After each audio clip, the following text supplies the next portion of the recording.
Supreme court में सीरत नबी academy की जानिब से जो कॉमन सिविल कोर्ट पर इम्प्लीट पिटीशन दाखिल किया गया था,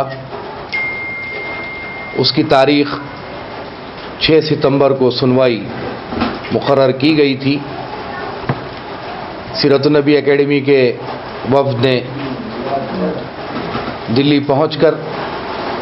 उस समाअत में शिरकत के लिए दिल्ली रवाना हुई थी, लेकिन सुप्रीम कोर्ट ने मरकज़ी हुकूमत को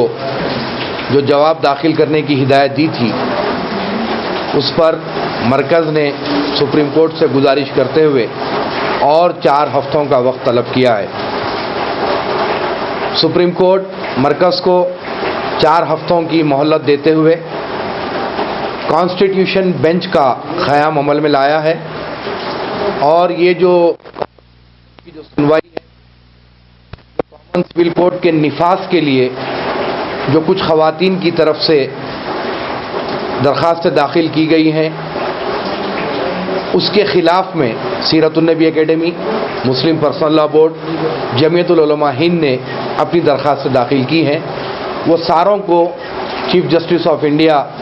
क्लब करते हुए कॉन्स्टिट्यूशन बेंच का क़याम अमल में लाया है और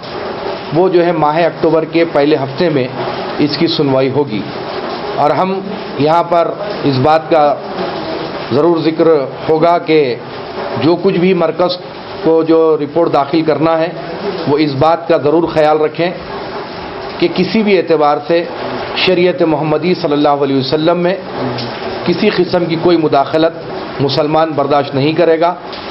आपको जो कोई भी रिपोर्ट पेश देना है कोर्ट को दे दें, लेकिन शरीयत मोहम्मदी सल्लल्लाहु अलैहि वसल्लम में किसी किस्म की भी कोई भी मुदाखलत को मुसलमान कभी बर्दाश्त नहीं करेगा। और इसी नज़्मुल ऐन के तहत सीरतुन्नबी एकेडमी, मुस्लिम पर्सनल लॉ बोर्ड, जमीयतुल उलमा हिंद सुप्रीम कोर्ट में अपनी कानूनी जिद्दोजहद जारी रख रही है, क्योंकि हिंदुस्तान के कॉन्स्टिट्यूशन में, आइन में ये बात शामिल है कि हिंदुस्तान के हर वो शहरी को अपने मज़हब के साथ जीने की खुली इजाज़त है। जहाँ तक कि 3 तलाक़ का मसला है और जो कुछ भी मसाइल हैं, ये इस्लाम के दाखिली मामलात हैं, इसके अंदर किसी को भी मुदाखलत का कोई हक़ नहीं है और ना मुसलमान किसी की मुदाखलत कभी बर्दाश्त करेगा।